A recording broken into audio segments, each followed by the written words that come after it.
Hello and welcome my dear 20 and my dropper students. कैसे हो आप सब? आई होप सारे अच्छे होंगे और बेहतर तरीके से पढ़ाई कर रहे होंगे। मैं सूरज गेट एजुकेटर आप सबका स्वागत करता हूं मेरी इस वर्चुअल क्लास में। तो कैसे हो आप सब? तो यार थंबनेल देख के तो आप समझ ही गए हो कि आज की वीडियो हम करने क्या वाले हैं। तो आज की वीडियो जिसको नहीं पता उसको मैं बता देता हूँ। आज की वीडियो में हम परसेंटेजेस का सेकंड पार्ट करने वाले हैं। परसेंटेजेस का बेसिक जो है वो मैंने ऑलरेडी लास्ट वीडियो में कवर कर रखा है। तो जिसने नहीं देखा जाके पहले उसे देख लेना, उसके बाद इसी वीडियो पे आना, अदरवाइज आपको कुछ भी समझ में नहीं आने वाला है। ओके। एंड जो भी मैं इस वीडियो में पढ़ाने वाला हूं, अगर आपको अच्छा लगे तो लाइक कर देना, सब्सक्राइब कर देना और भेज देना उसे जो आपकी तरह पूरी मेहनत कर रहा है अपने ड्रीम कॉलेज को पाने के लिए। So let's begin. तो बच्चों, वीडियो की स्टार्टिंग से पहले क्यों ना एक छोटा सा वार्म अप कर लें, है ना? क्योंकि एक छोटा सा वार्म अप आपको बहुत हेल्प करेगा आगे आने वाले हर एक क्वेश्चन को समझने के लिए। सो वार्म अप में मैंने आपको पहले ही क्वेश्चन दिया है, दैट इज 112.5%। 112.5% को जरा फ्रैक्शन फॉर्म में कन्वर्ट करके दिखाओ। लास्ट वीडियो में मैंने प्रॉपर फ्रैक्शन टू परसेंटेज और परसेंटेज टू फ्रैक्शन समझाया था कि कभी मेरे को अगर फ्रैक्शन टू परसेंटेज चेंज करना है तो मैं कैसे करूंगा, एंड परसेंटेज टू फ्रैक्शन करना है तो मैं कैसे करूंगा। तो ये दोनों चीजें मैंने लास्ट वीडियो में समझा रखी थी, उसी की हेल्प से इस क्वेश्चन को करके दिखाओ। आपको मैं 30 सेकंड्स दे रहा हूँ, 20 सेकंड्स 30 सेकंड्स में जरा इसको करके दिखाओ। ज्यादा बड़ा क्वेश्चन नहीं है, इजीली हो जाएगा।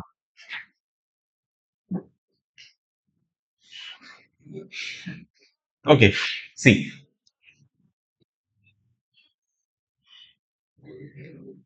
अगर हम बात करें 112.5, 112.5% के बारे में, तो 112.5% को हम ऐसे भी लिख सकते हैं,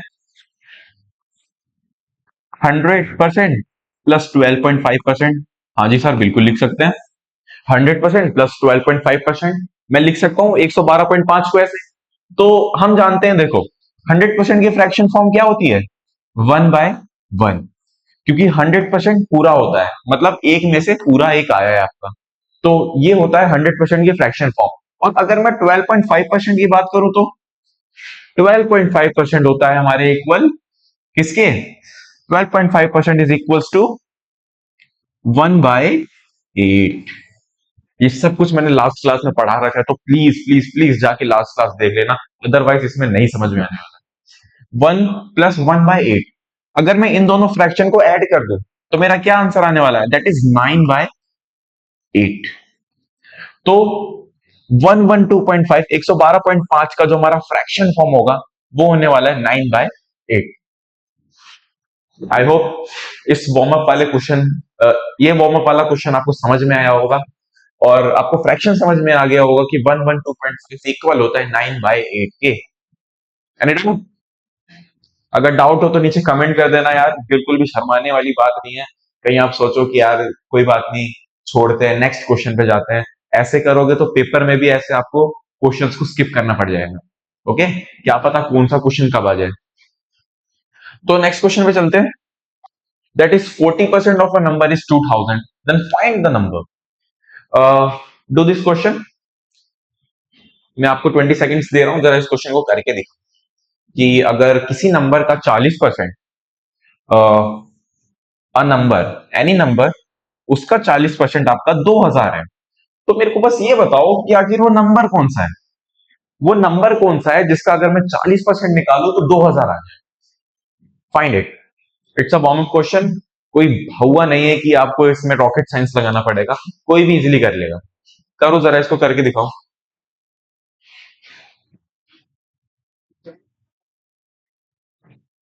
okay, see. 40% of a number. तो इस क्वेश्चन को पहले हम ट्रेडिशनल मेथड से करेंगे, और traditional method in the sense जो कि आप बचपन से करते आ रहे हो, ठीक है ना? तो आप ज्यादा अच्छे से रिकॉल कर पाओगे, ज्यादा अच्छे से इस क्वेश्चन को समझ पाओगे। उसके बाद हम शॉर्टकट भी डिस्कस करते रहेंगे जो कि हमें एग्जाम में यूज करना है। तो 40% ऑफ अ नंबर, तो लेट से उस नंबर को हम मान लेते हैं एक्स। हर जगह एक्स ही मानते आ रहे हो ना बचपन से ही, कि कुछ भी कर रहे हो तो उसमें एक्स लगा लो। कुछ मैथ्स के सवाल कर रहे हो तो उसमें एक्स आ जाता है, तो यहाँ पे भी भाई एक्स ही आएगा। एक्स का 40% जो है वो हमारे इक्वल आता है 2000 के। ओके, एक्स का 40% हमारे इक्वल आता है 2000 के। तो ऑलरेडी मैंने लास्ट क्लास में फ्रैक्शन फॉर्म करवाई थी, फैमिली ऑफ फ्रैक्शन करवाई थी। तो जो 40% होता है उसका जो फ्रैक्शन फॉर्म होता है वो होता है 2/5। तो मैं इधर 40% को डायरेक्टली 2/5 भी लिख सकता हूं। 2/5 into X is equal to 2000। ठीक है। अब ये देखो, 2/5 इधर चला जाएगा आरएचएस में, तो वो क्या बन जाएगा? 2000 इंटू 5/2। 5/2 ये कटा, 1000 into 5 that is X is equal to 5000। तो हमारा एक्स कितना आया? 5000। इसका क्या मतलब हुआ? अगर मैं 5000 का 40% निकालू तो उसका 40% क्या आने वाला है? That is 2000। आई होप आपको ये वाला क्वेश्चन भी समझ में आया होगा। क्वेश्चन नहीं है तो वार्म अप चल रहा है अभी। आगे आने वाले जो क्वेश्चंस होंगे वो सीरियसली बहुत अच्छे अच्छे क्वेश्चंस होने वाले हैं। सेम वैसे ही क्वेश्चन आपको आपके एग्जाम में भी देखने वाले हैं, दिखेंगे। ओके, तो लेट्स कंटिन्यू, आगे करते हैं।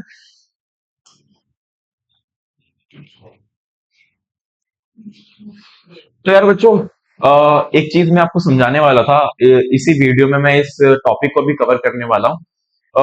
एक्चुअल में क्या होता है, आपको कुछ कुछ क्वेश्चंस करने के लिए कुछ कुछ कंसेप्ट सीखने होते हैं। बिना उस कंसेप्ट को सीखे आप उस क्वेश्चन को कवर ही नहीं कर पाओगे। तो फॉर एग्जांपल अगर मैं आपसे बोलूं, अगर आपने 12th क्लास में मैथ्स ली थी तो आप मैथ्स में एक चैप्टर पढ़ते थे दैट इज इंटीग्रल्स। ठीक है। इंटीग्रल्स में हर एक क्वेश्चन को करने का एक कंसेप्ट होता था। ठीक है ना। तो वैसे ही हमारे गैट में भी जो अर्थमेटिक, उसको उसमें भी क्वेश्चंस को करने के लिए हमें थोड़े थोड़े कंसेप्ट सीखने पड़ते हैं। तो पहले ही कंसेप्ट में आपको समझाने वाला हूँ दैट इज मल्टीप्लाइंग फैक्टर, जो कि इवन हर जगह यूज होने वाला है, कॉमन। अगर मैं आपको बताऊं तो सब्जी होती है ना, सब्जी, अ, सब्जी, सब्जी में हम मान ले आलू। ठीक है ना। आलू आलू हर जगह यूज हो जाता है। तो वैसे ही जो मल्टीप्लाइंग फैक्टर है ना, ये एक आलू की तरह है। ये आपको हर तरह हर जगह मिल जाएगा। ओके, तो इसको समझना बहुत जरूरी है। ठीक है। तो व्हाट इज मल्टीप्लाइंग फैक्टर, बस ये हम शुरू करने वाले हैं। तो स्टे ट्यून विद अस। और अगर आपको वीडियो सच्ची में अच्छी लग रही है तो प्लीज यार लाइक कर देना, ठीक है ना, और शेयर वगैरह करते ही रहना है। आगे हमारे बहुत सारे वीडियोस आने वाले हैं, बहुत आने वाली है। तो आपके लिए अच्छा होगा कि आपके पास जल्दी आएगी, क्योंकि आपने हमें सब्सक्राइब कर रखा होगा। So let's see. तो अब मैं आपसे बात कर रहा हूँ मल्टीप्लाइंग फैक्टर के बारे में। तो what do you mean by multiplying factor? तो मल्टीप्लाइंग फैक्टर समझाने से पहले मैं आपको एक परसेंटेज दिखाना चाहता हूं दैट इज 20%। तो 20% किसके इक्वल होता है? अगर मैं आपसे पूछूं 20% किसके इक्वल होता है, तो आप मेरे को बताएंगे कि सर 20% होता है हमारे 1/5 के। ठीक है ना। अब यहीं से मैं आपको एक चीज सिखाता हूं। देखो, अगर आपने नोटिस किया होगा तो अच्छी बात है, नहीं किया होगा तो मैं बता रहा हूं। ये जो 5 है ना, 5 का 20% 1 होता है। इस फ्रैक्शन फॉर्म को हम ऐसे पढ़ते हैं, जैसे अभी मैंने बताया। ये जो 20% है ना, इसकी फ्रैक्शन फॉर्म होती है 1/5। तो इधर 5 का 20% 1 होता है। ओके, 5 का 20% 1 होता है। अगर आपको नहीं समझ में आया तो मैं इधर करके दिखाता हूँ। 5 का अगर 20% निकालू तो कितना होगा? 1/5, और 5 से 5 गया तो 1। Answer is 1। समझ में आया? तो जो फ्रैक्शन फॉर्म होती है ना, फ्रैक्शन फॉर्म के आगे जो परसेंटेज लिखा होता है वही उसकी परसेंटेज होती है, जो ऊपर उसकी वैल्यू लिखी गई है। ठीक है ना। तो अगर मैं आपको दोबारा इसको समझाऊं, 1/3 ले लो। 1/3 इज इक्वल टू 33.33% होता है। ठीक है ना। इसका क्या मतलब हुआ? 3 का 33.33% 1 के इक्वल होता है। समझ में आया? 1/4 लिखते हैं। 1/4 इज इक्वल टू 25%। तो 4 का 25% इज 1। आई होप आपको ये सारी चीजें समझ में आई होगी। ठीक है ना। तो ये सब समझाने का मेरा मोटिव क्या है? आखिर मैं क्यों आपको इसको पढ़ना सिखा रहा हूँ? इस फ्रैक्शन ऑफ परसेंटेज फॉर्म को पढ़ना क्यों सिखा रहा हूँ? क्योंकि ये डायरेक्टली रिलेटेड है मल्टीप्लाइंग फैक्टर्स। हाउ? तो ये देख लेते हैं। तो अच्छा, अब ये देखो, 20% अगर 1/5 के इक्वल है ना, और 5 का 20% 1 है। यस और नो? 5 का 20% इज 1। ठीक है। तो एक चीज मेरे को बताओ, 120% का फ्रैक्शन फॉर्म क्या बनेगा? 120% का फ्रैक्शन फॉर्म क्या बनेगा? आप जरा सोच के बताओ कि अगर 20% 1/5 के इक्वल होता है तो 120% का फ्रैक्शन फॉर्म क्या बनने वाला है? Think about it. अच्छा अब देखो, 5 का 20% इज 1, ठीक है ना? तो 5 तो वैसे ही 100% है कि नहीं? 500%, तो 100% में मैं 20% और ऐड कर रहा हूं, दैट इज 1, ठीक है? तो मैं क्या ये बोल सकता हूं 120% का फ्रैक्शन फॉर्म इज 6, 120% का फ्रैक्शन फॉर्म इज 6/5। देख लो एक बार। तो कभी भी मेरे को कोई वैल्यू दे रखी है, फॉर एग्जाम्पल मेरे को 200 दे रखा है, और मेरे और क्वेश्चन में पूछा गया कि 200 का 120% निकालो, तो मैं 200 का 120% कैसे निकाल लूंगा? मैं 200 को डायरेक्टली मल्टीप्लाई कर दूंगा 6/5। तो इधर जो 6/5 है ना, ये मल्टीप्लाइंग फैक्टर है 200 का, इसीलिए इस टॉपिक का नाम है मल्टीप्लाइंग फैक्टर। आई होप आपको समझ में आ गया होगा, नहीं समझ में आया तो एक बार रिवाइंड कर लेना, ताकि आप इसको अच्छे से समझ पाओ, क्योंकि यार ये आपका हर एक टॉपिक में यूज होने वाला है, that such as profit and loss, है ना? टाइम एंड वर्क में बहुत ज्यादा यूज होता है, कि हमें रेशियोज वहां पे बनाने होते हैं। तो एक बार देख लो आप इसको, तो समझ में आ गया तो ओके है, वरना फिर मैं इसको एक और बार रिपीट कर दूंगा, मेरे को कोई इशू नहीं है।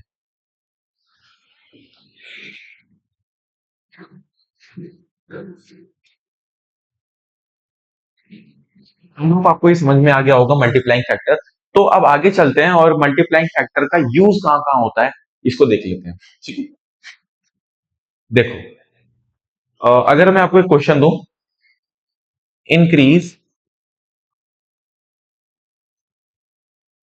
500 बाय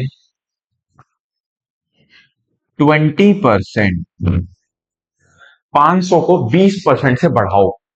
इस क्वेश्चन को पढ़ते ही आपको समझ में क्या आता है कि हाँ भाई, जो 500 है ना, 500 को मेरे को 20% से इंक्रीज करना है, तो हम इसको इंक्रीज कैसे करेंगे?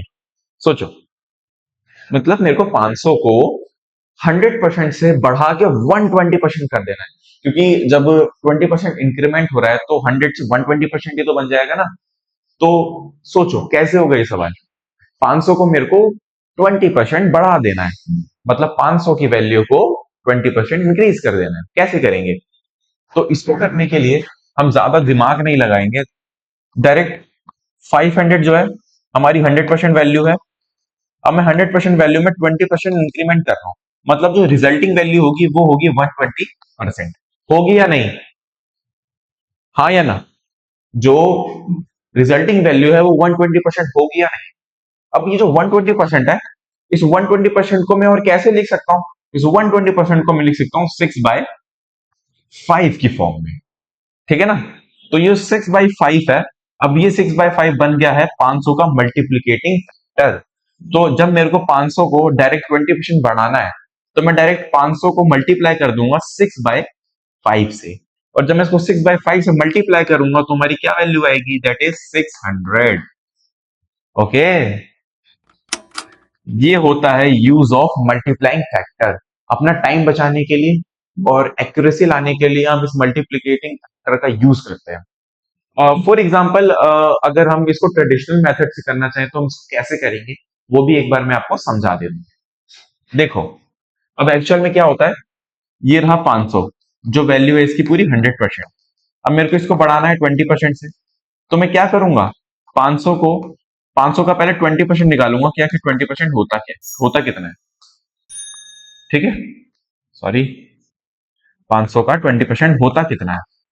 तो यहां से निकाला तो कितना आया? 100। कितना आया? 100। तो 100% वैल्यू 500 प्लस 20% वैल्यू इज 100, तो 500 में 100 जोड़ा, आंसर इज 600। ये हो गया ट्रेडिशनल मेथड, इजी वाला मेथड। लेकिन इसको ना करके हम ज्यादातर यूज करेंगे मल्टीप्लीकेटिंग फैक्टर, क्योंकि आगे आने वाले कई सारे क्वेश्चंस में मल्टीप्लीकेटिंग फैक्टर की वजह से ही सवाल आसानी से इजी सॉल्व होगा। अगर हम इस मेथड में गए तो भाई हमारा टाइम जाने ही वाला है, ठीक है? आई होप आपको ये समझ में आ गया होगा। आगे चलते हैं नेक्स्ट क्वेश्चन पे, और नेक्स्ट क्वेश्चन पे जाने से पहले मैं आपको एक इंफॉर्मेशन दे देता हूँ। इन केस अगर आपको गैट से रिगार्डिंग, आपको अपने करियर से रिगार्डिंग कुछ भी इश्यू होता है, तो आप डायरेक्टली हमसे कांटेक्ट कर सकते हैं। और कांटेक्ट नंबर आपको मिलेगा कहाँ? आपको कांटेक्ट नंबर नीचे डिस्क्रिप्शन में भी मिल जाएगा, और मैं एक बार बोर्ड पे भी लिख देता हूँ ताकि आप इसको नोट कर लें। Just a minute. So the contact number is,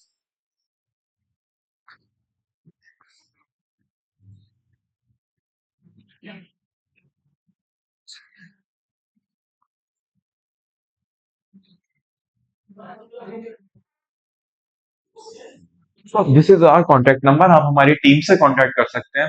आपको थोड़ा सा भी इश्यू हो तो आप बेझिझक इस पे कॉल करिए, आप इस पे मैसेज करिए, आपको तुरंत रिप्लाई मिलेगा। और आपकी आपके जो भी डाउट होने वाले हैं, हमारी तरफ से हर तरीके से सॉल्व करने की कोशिश करेंगे हम। तो चलिए नेक्स्ट उस पर चलते हैं, नेक्स्ट क्वेश्चन पे चलते हैं।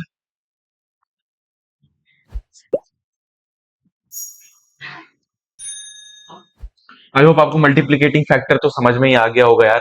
तो आगे आने वाले क्वेश्चन में मल्टीप्लिकेटिंग फैक्टर का हम ज्यादातर यूज करेंगे। तो यार जितना हमने सीखा है नेक्स्ट एक क्लास से और आज की क्लास में जितना हमने सीखा है, अब उसको चलो अप्लाई करते हैं क्वेश्चंस। कुछ वर्ड प्रॉब्लम टाइप क्वेश्चंस जो आपके एग्जाम में एक्चुअल में पूछे जाते हैं, तो उसी टाइप के मैं क्वेश्चन लेके आया हूं आज की क्लास में, ताकि आपको समझ में आए कि लेवल ऑफ डिफिकल्टी क्या होता है। ओके, एग्जाम का। तो उससे पहले एक बार इस क्वेश्चन को पढ़िए और इसको ट्राई करिए अपने खुद से। और पेन कॉपी लेके ही बैठना। विदाउट पेन कॉपी आपका इस वीडियो को देखना वर्थ इट नहीं होने वाला है, क्योंकि जब आप समझ रहे हो तो आपको उसको लिखना भी पड़ता है, ताकि आप उसको लॉन्ग टर्म मेमोरी में स्टोर कर पाओ। और गेट ऐसा एग्जाम है जहां पे आपको हर एक चीज को याद करके रखना होता है। So pen copy is really mandatory. एक बार देखो, इस क्वेश्चन को देखो और करके दिखाओ मेरे को। नहीं समझ में आता तो कोई बात नहीं, मैं एक बार आपको एक्सप्लेन भी कर दूंगा। तो मैं इसको एक्सप्लेन ही कर देता हूँ ताकि आप इजीली इसको कर पाओ। In a library 32% of books are in Hindi. एक लाइब्रेरी में 32% ऑफ बुक्स जो है वो हिंदी की है। 25% of remaining are in English.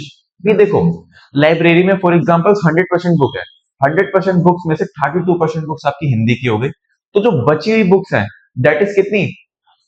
78% books. 78% का 25% बुक्स इंग्लिश है, ठीक है। And 40% of remaining are in French. अब जो बची हुई बुक्स है, मतलब 78% में से अगर मैं 40% निकाल लू इंग्लिश के लिए, तो जो रिमेनिंग बची है उसका 40% आपकी फ्रेंच बुक कहलाती है। ओके, फ्रेंच बुक हो जाएगी। उसके बाद जो रिमेनिंग बची हुई है वो बुक्स आपकी, उसकी वैल्यू है 3060। ठीक है। How many books are there in library? तो भाई बताओ, आपकी लाइब्रेरी में बुक्स कितनी है? तो इसको जरा सॉल्व करो और मेरे को बताओ कितने आएंगे। मैं आपको 30 सेकेंड का टाइम दे रहा हूँ, सॉल्व इट।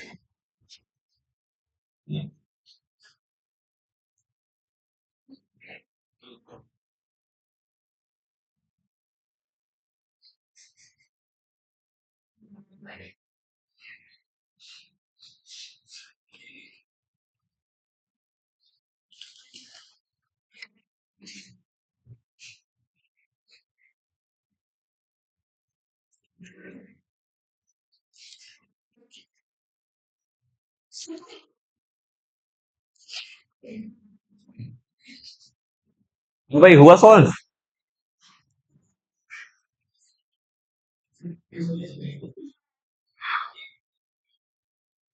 तो ज्यादा टाइम नहीं देते हैं, मैं आपको ये सॉल्व करके दिखा देता हूँ। जिसका हो गया बहुत अच्छी बात है, जिसका नहीं हुआ वो इस सोल्यूशन को देख के क्वेश्चंस को सॉल्व कर लेना, अपनी कॉपी में लिख लेना। इन लाइब्रेरी 32% बुक्स आ रही हिंदी। तो चलो, तो लेट कर लेते हैं, टोटल बुक्स लेट कर लेते हैं, है ना। टोटल बुक्स लेट कर लेते हैं, दैट इज 100। मैंने टोटल बुक्स कितनी लेट कर ली? 100। अब 100 में से 32% बुक्स, मतलब 32 बुक्स जो है वो हमारी आती है हिंदी से। यहां तक समझ में आता है? जो 32 बुक्स है वो हिंदी की है। रिमेनिंग कितनी है? बुक्स हो गई 32, रिमेनिंग कितनी है? 78। 32 हो गई हिंदी की, 78 हो गई रिमेनिंग। भी रिमेनिंग चली जाएगी आगे, ये आ गई 78 बुक्स। आगे क्या बोल रहे हैं, 25% of remaining are in English. तो ये जो 78 बुक्स है ना, इसकी 25% की फ्रैक्शन फॉर्म क्या होती है, दैट इज 1/4। तो 78 का 1/4 जो है वो आती है हमारी इंग्लिश बुक्स। तो इसका आंसर, इसका बताओ क्या आया। 4 1 जा 4, सॉरी, जस्ट अ मिनट। तो जो हमारी रिमेनिंग बुक्स है वो आती है हमारी 78। तो 78 का 1/4 हमें निकालना है, और 78 का जो 1/4 होगा वही होगी हमारी इंग्लिश की बुक्स, और जो रिमेनिंग होगी वो रिमेनिंग बुक जाएगी आगे। तो बताओ इंग्लिश की बुक्स कितनी आई।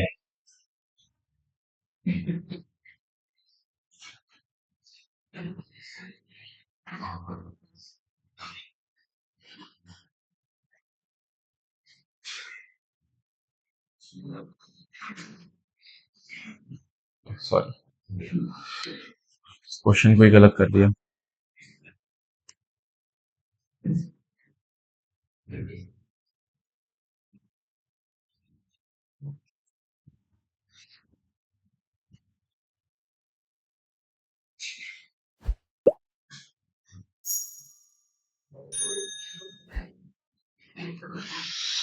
अगेन स्टार्ट करेंगे। तो हो गया होगा, आई होप आपसे ये क्वेश्चन सवाल हो गया, हो चुका होगा। तो जिनसे नहीं हुआ कोई दिक्कत नहीं है, जिनसे हो गया बहुत अच्छी बात है। तो अब मैं इसको सॉल्व करके दिखा रहा हूं, आपको बस इसको अपनी कॉपी में नोट डाउन करना है और इसको समझना है। ठीक है। In a library 32% books are Hindi, 25 remaining in English, 40 remaining in French, and 3060 books are in other languages. How many books are there in library. तो पूछ क्या रहा है, how many books are in, how many books are there in library.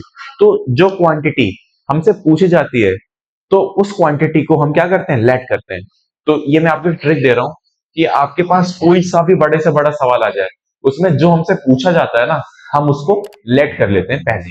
तो how many books are there in library, तो हम पहले तो टोटल बुक्स लेट कर लेते हैं, और मैं लेट कर रहा हूं उसको 100।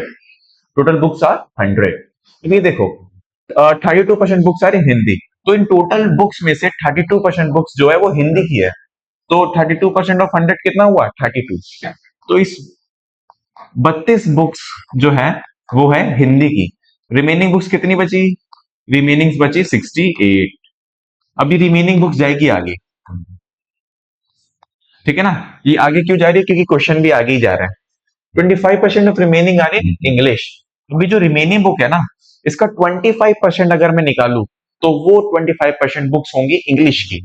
तो 68 का 25% निकाले, 25% को हम लिख सकते हैं 1/4। ओके। 25% की फ्रैक्शन फॉर्म क्या होती है, 1/4। और फ्रैक्शन फॉर्म मैंने डिटेल्ड में लास्ट वीडियो में करवा दिया है। जिसको अगर ये समझ में नहीं आया है कि मैंने 25% को 1/4 में कैसे किया, तो यार प्लीज लास्ट वीडियो देख लेना, ठीक है ना। अदरवाइज नीचे कमेंट करोगे। तो 68 इंटू 1/4, तो इसको अगर मैं सॉल्व करूं तो कितना आया, 17। हमारी 17 बुक्स जो है वो इंग्लिश की है, कितने में से, 68 में से। तो रिमेनिंग बुक्स आर 51। सही किया मैंने, एक बार देख लेना। 17 books are in English, 51 books are remaining. अभी रिमेनिंग बुक्स आगे जाएगी, है ना भाई। 51 इज रिमेनिंग। अभी जो 51 बुक्स है, इसका 40% आर इन फ्रेंच। तो अगर मैं 51 का 40% निकालू, तो वो 40% बुक्स होंगी फ्रेंच की, और जो रिमेनिंग बुक्स होंगी, उन रिमेनिंग बुक्स की वैल्यू होगी 3060। तो आइए चलते हैं, देखते हैं कैसे होगा। 51 का 40% की फ्रैक्शन वैल्यू क्या होती है, 2/5। ठीक है, नहीं समझ में आया तो लास्ट वीडियो देख लेना कि मैंने 2/5 कैसे लिखा। ठीक है ना। इसको सॉल्व करो, कितना आएगा, इसका आ गया पहले 10 पॉइंट, कितना आया, 10.2, है ना। 10.2 आया, कितना आया,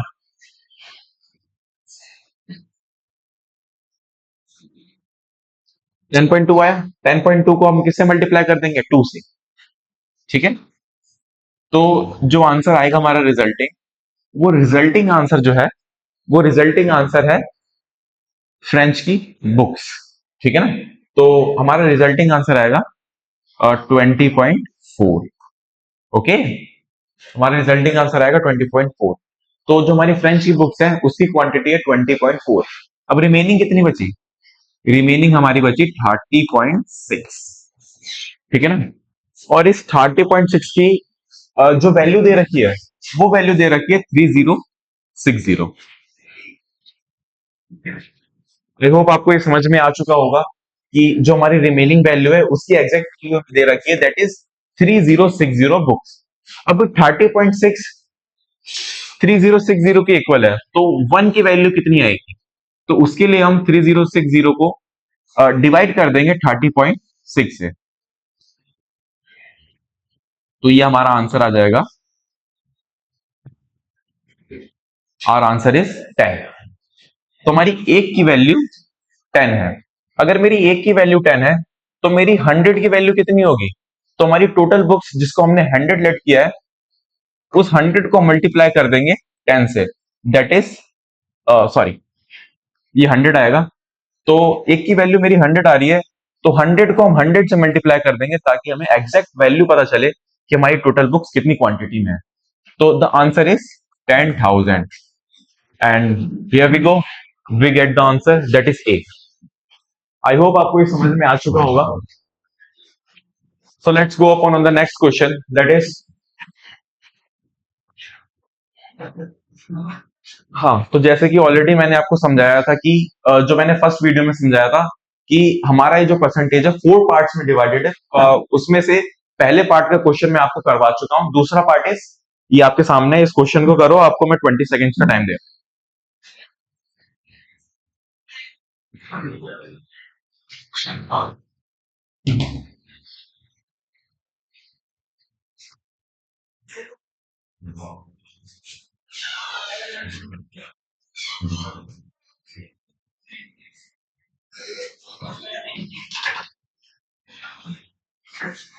तो टाइम को हम फिनिश करते हैं। इस क्वेश्चन को मैं आपको करवाने वाला हूं, जिससे हो गया बहुत अच्छी बात है, जिससे नहीं हुआ मेरे साथ इसको करेंगे और इसको कॉपी में लिख लेना, अदरवाइज ये आपके दिमाग से बहुत जल्दी जाने वाला है और ये एक तरीके से पीवाईक्यू भी है।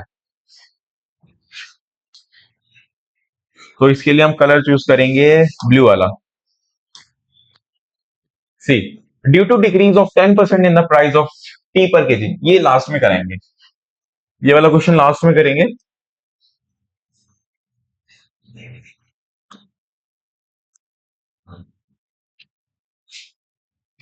नहीं, चलो पहले यही कर लेते हैं। हाँ, due to decrease of 10% in the price of tea per kg, a consumers buy 250 gram of tea more than before for rupees 270। What is the original price of tea per kg? तो यार बच्चों, इस question करने के लिए ना आपको दो कंसेप्ट के बारे में पता होना चाहिए। अगर किसी ने ड्रॉप ले रखा है तो ऑलरेडी वो क्वेश्चन कर चुका होगा, क्योंकि वो दो कॉन्सेप्ट जानता है। और जिसको नहीं पता, जिसने भी फ्रेश अपने प्रिपरेशन को स्टार्ट करा है, तो मैं आपको दो कॉन्सेप्ट को समझाने वाला हूं, तो प्लीज बी फोकस। देखो यार, पहला कॉन्सेप्ट तो यही हो गया। अगर कोई कॉमर्स का बच्चा होगा तो उसको ये पता होगा कि अगर मैं प्राइस इनटू क्वांटिटी को मल्टीप्लाई करूं तो वो इक्वल होता है कंजम्पशन एक्सपेंडिचर। से सुनो, अगर मैं किसी प्राइस को किसी एग्जैक्ट क्वांटिटी से मल्टीप्लाई करूं तो हमारा आता है एक्सपेंडिचर। ठीक है, एग्जांपल से अगर मैं आपको समझा दूं इसको, लेट से कोई बच्चा है, लेट से स्टूडेंट ए, ठीक है, उसने 10 रुपए का एक पेन खरीदा और पेन की क्वांटिटी हम ले लेते हैं 3, मतलब उसने 3 पेन खरीदे 10-10 रुपए के। तो उसके तो उसने एक्सपेंडिचर मतलब खर्चा कितना किया? उसने खर्चा किया होगा 30 रुपीज। सेटिस्फाइड हो? अगर पेन, एक कंसेप्ट समझ में आ गया होगा, ये होता है हमारा पहला कंसेप्ट, फर्स्ट कंसेप्ट। और यार ये वाला क्वेश्चन आपका पीवाईक्यू है जो कि ऑलरेडी गेट के पेपर में आ चुका है, तो कुछ मत करके जाना, लेकिन इस सवाल को जरूर करके जाना। सेकंड क्वेश्चन, और सबसे ज्यादा बच्चों को इसी सवाल में कंफ्यूजन आती है, तो इसको एक बार देख लेना। पहला कंसेप्ट आपको समझ में आ चुका होगा, I hope.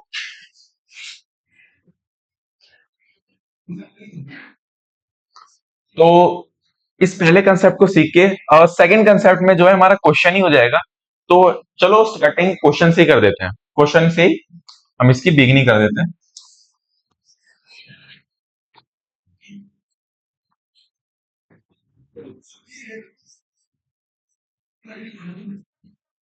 C, due to decrease of 10% in the price of tea per KG.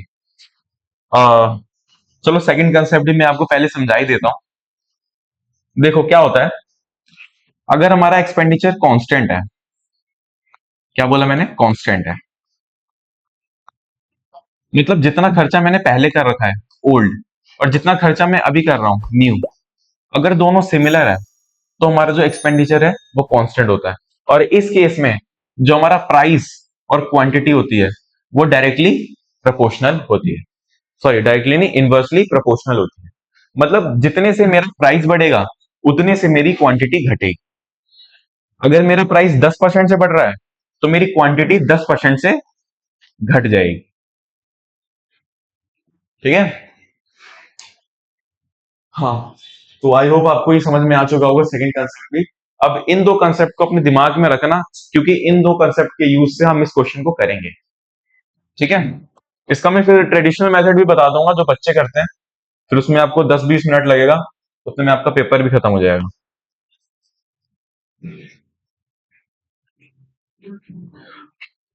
So let's get on with this question. Try to understand. Due to decrease of 10% price T, तो क्या हो रहा है, जो मेरा प्राइस है ना वो मेरा 10% से घट गया है। What is the fraction value of 10%? That is 1/10। मान लो मैंने 10% को फ्रैक्शन फॉर्म में लिख दिया, दैट इज 1/10। मैंने अभी ज्यादा कुछ किया नहीं है। तो अब हम इसको हम यहाँ पे क्या लिखेंगे, हम यहाँ पे लिखेंगे न्यू प्राइस और ओल्ड प्राइस। ठीक है। तो जो मेरा न्यू प्राइस है वो कितना है, अब इसने बोला है कि प्राइस को 10% से घटा दिया गया है। तो ये देखो 10% का, सॉरी 10 का 10% कितना होता है, एक। तो अगर मेरा ओल्ड प्राइस 10 रुपए था तो 10% से घटा दिया है, मतलब कि अब कितना हो गया है, 9। ठीक है। प्राइस आई होप आपको समझ में आ चुका हूं। अब बात करते हैं क्वांटिटी की। क्वांटिटी में क्या लिखा हुआ है, a consumer buys 250 gram of tea more than before 4 rupees 270 rupees. तो जो कंज्यूमर है उसने 250 ग्राम टी ज्यादा खरीदी है, क्योंकि हमारा प्राइस डिक्रीज हो गया है। तो जैसे कि मैंने सेकंड कंसेप्ट में समझाया था, जब एक्सपेंडिचर सेम होता है तो प्राइस और क्वांटिटी डायरेक्टली प्रोपोर्शनल हो जाती है। तो अगर इधर प्राइस 9/10 है तो इधर क्वांटिटी कितनी हो जाएगी, 10/9। That is new price and old, new quantity and old quantity. ठीक है। इसको मैंने 10/9 क्यों लिखा, क्योंकि 9/10 का इनवर्सली प्रोपोर्शन होता है 10/9। अब ये देखो, ओल्ड कितना था, ओल्ड क्वांटिटी इज 9, मतलब कोई इंसान पहले 9 किलो चीनी ले रहा था, लेकिन अब वो ले रहा है 10 किलो। तो कितने केजी से बढ़ा, 1। और ये जो हमारी 1 की वैल्यू है ना वो हमें दे रखी है, आ गया 250 ग्राम्स। तो जो हमारी एक की वैल्यू है 250 ग्राम, अगर एक की वैल्यू 250 ग्राम है तो 10 की वैल्यू कितनी होगी, 2500 ग्राम। और 9 की वैल्यू कितनी होगी, 2250 ग्राम्स। आई होप आपको ये जरूर समझ में आया होगा कि पहले वो लेता था, जो उसकी ओल्ड क्वांटिटी थी वो इतनी थी, और जो उसकी न्यू क्वांटिटी है वो इतनी है। ठीक है। तो हमसे वो पूछ क्या रहा है, what is the original price of tea per KG. हमारा ओरिजिनल प्राइस कितना है। यार बच्चों, इस इन स्टेप्स को देख के चलना, अदरवाइज आपको ये क्वेश्चन समझ में बिल्कुल नहीं आने वाला है। सो let's go with what is the original price of tea per kg. ये देखो, ओल्ड क्वांटिटी इज 2250। अगर वो सेम क्वांटिटी खरीद रहा है 270 रुपए में, अगर वो इतने ग्राम जो टी है वो खरीद रहा है 270 रुपए में, तो 1 ग्राम टी कितने में खरीदेगा, वो लेगा 270 इंटू 2250 से। इस प्राइस में वो 1 ग्राम टी खरीदेगा। और हमें पूछा कितना क्या है कि 1000 ग्राम की क्या वैल्यू होगी। तो यहीं से हम 1000 को एलएचएस और आरएचएस दोनों में मल्टीप्लाई कर देंगे। That is 1000 gram is equals to 270, 2250 is equals to 1000। अगर मैं इसको सॉल्व करूं, आप इसको कॉपी में सॉल्व जरूर कर लेना। अगर मैं इसको सॉल्व करूं तो इसका आंसर आने वाला है 120 rupees. Here we go and we got the answer that is सी।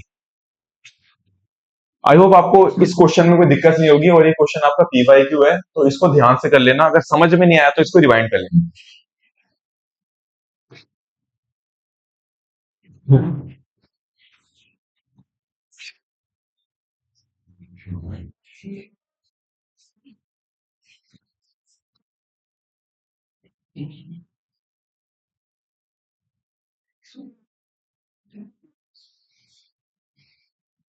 बच्चों आज के लिए बस इतना ही करते हैं।